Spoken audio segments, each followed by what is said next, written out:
Right, this is part 2 of my video. The first part was basically the unboxing and my first thoughts and all the products you get with it. This bit is, well, what do I think about this camera? Is it a good camera or is it a bad camera? So before I tell you my answer, I'm just going to tell you a little bit about this camera, and then I'll give you my final view and what I think about it personally. So with that, I'll get on with it. So first of all, when I first done the unboxing, it already said it done a firmware update, and I thought, oh, brilliant. And it sorted out a lot of issues on the autofocus, or it made it a lot better, but there was still some issues with it. So within another month of that, they brought out another firmware update, a 2.6 I believe it was, and I installed that, and that really did sort out the autofocus. It really works really well now. Right, so I just wanted to test the autofocus and show you it working. Hopefully it's working anyway. So we're going to move about. It's not perfect, but it's pretty good. So come in nice and close. Yeah, like so. Step back. So move out the picture. Put an object in front of it. Hopefully that's picking it up.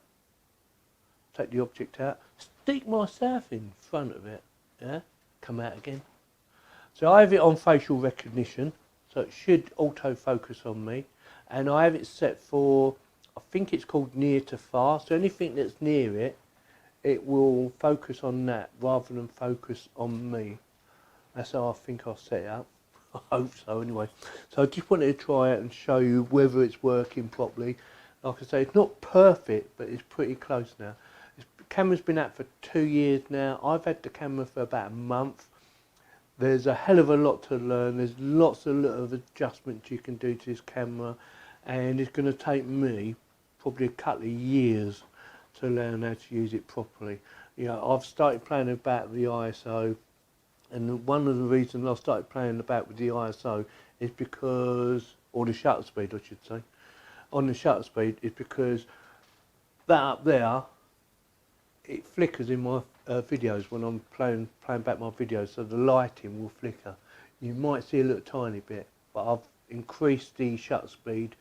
I think it's about, well actually I'm not sure. Oh, it's about 120 at the moment.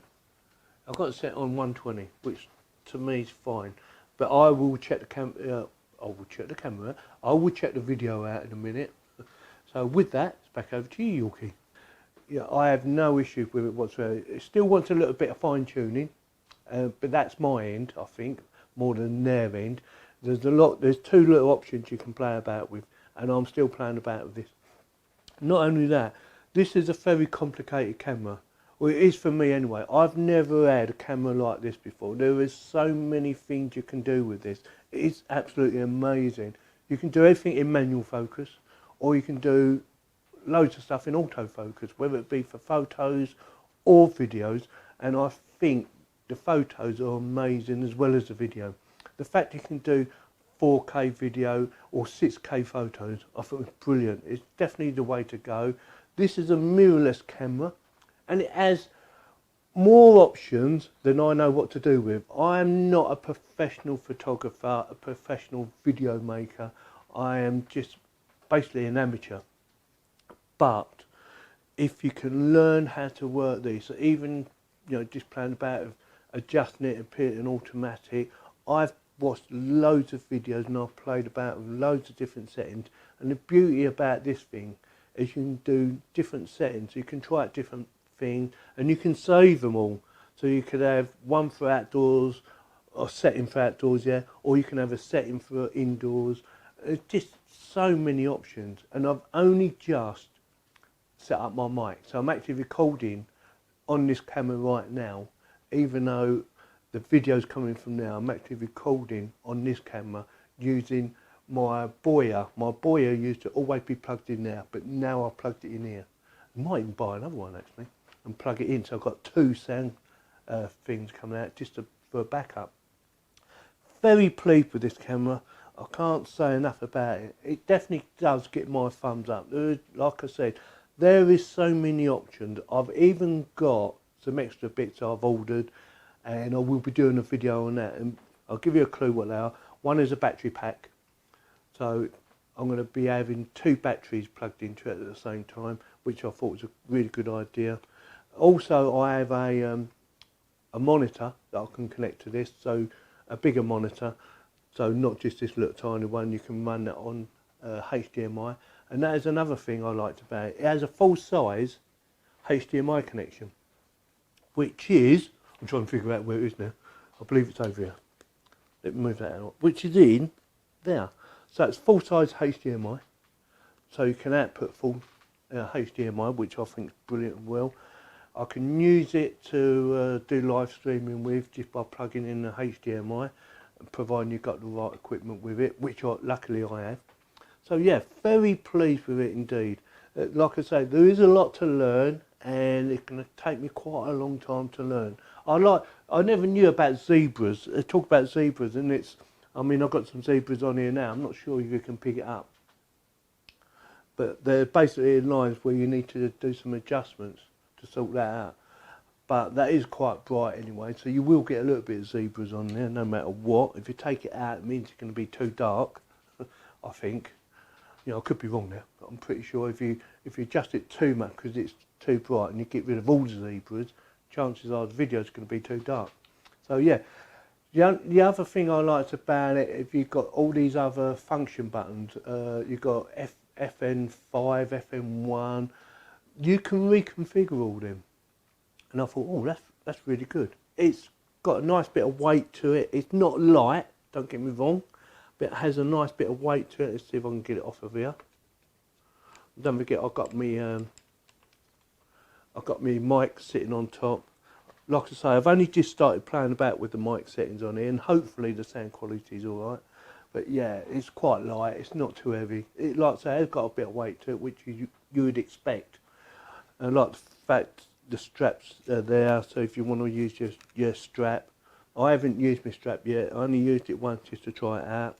But because I normally sit on a tripod, I haven't used it much. But when I go out, I will reconnect the strap. It would have been nice if they could put on a quick connect, but they haven't done, so I can live with that though. Has headphone sockets, which is really good. This side on there is mainly for photos, I believe. Yeah, I could be wrong. And this side here is for everything else. And yeah, it is really good. I'm really impressed. You know, I've got settings for C1, C2, plus you can lock it as well. So you press that little button and it will stop you turning it by mistake, which is good. So you don't really want to change it by mistake. You've got your ISOs on top, you've got your white balance. It's just incredible. I'm really pleased. For £1,300, that's how much it cost me, with a little package, you know, and I've got a camera case, I've got an extra battery. I thought it was really good. And, there's an and, it takes 2 batteries. So you can put 2 batteries in there, which I thought was really good as well. Yeah, very good. I don't really use the eyepiece. I've turned or disabled that or minimised it from working. So I don't really use that. I mainly use the monitor. I find that a lot easier. It does what it does. Plus it's very good quality as well. So it gives you basically a true image of what you're looking at. I've got it set on 30 frames a second, I believe, for the monitor. Yeah. Just make sure, because you don't really need it on 60 frames per second, not for the actual monitor itself. But yeah, very pleased. I wouldn't say it's easy to use, because it is a proper camera. It is proper video photo camera.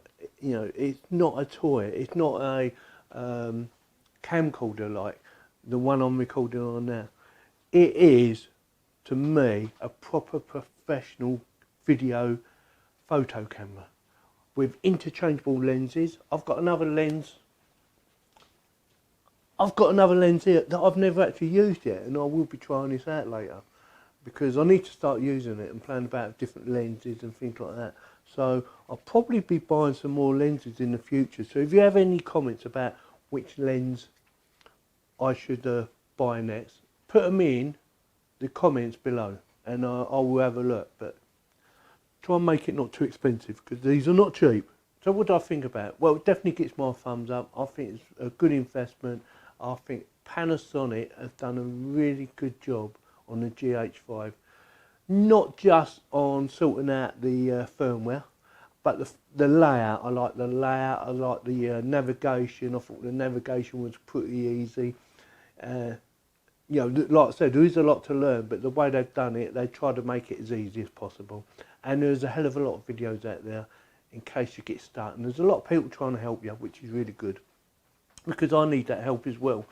So yeah, definitely gets my thumbs up. I think it's worth every penny. Like I said, I paid £1,300 for a whole package. And for a camera like this, with interchangeable lenses and all sorts, the amount you can do with this is incredible. So yeah, definitely gets my thumbs up. I'm not going to try and shut up now. Anyway, if you like this video, give me a thumbs up. If you didn't like it, give me a thumbs down, and please subscribe. Thanks very much for watching.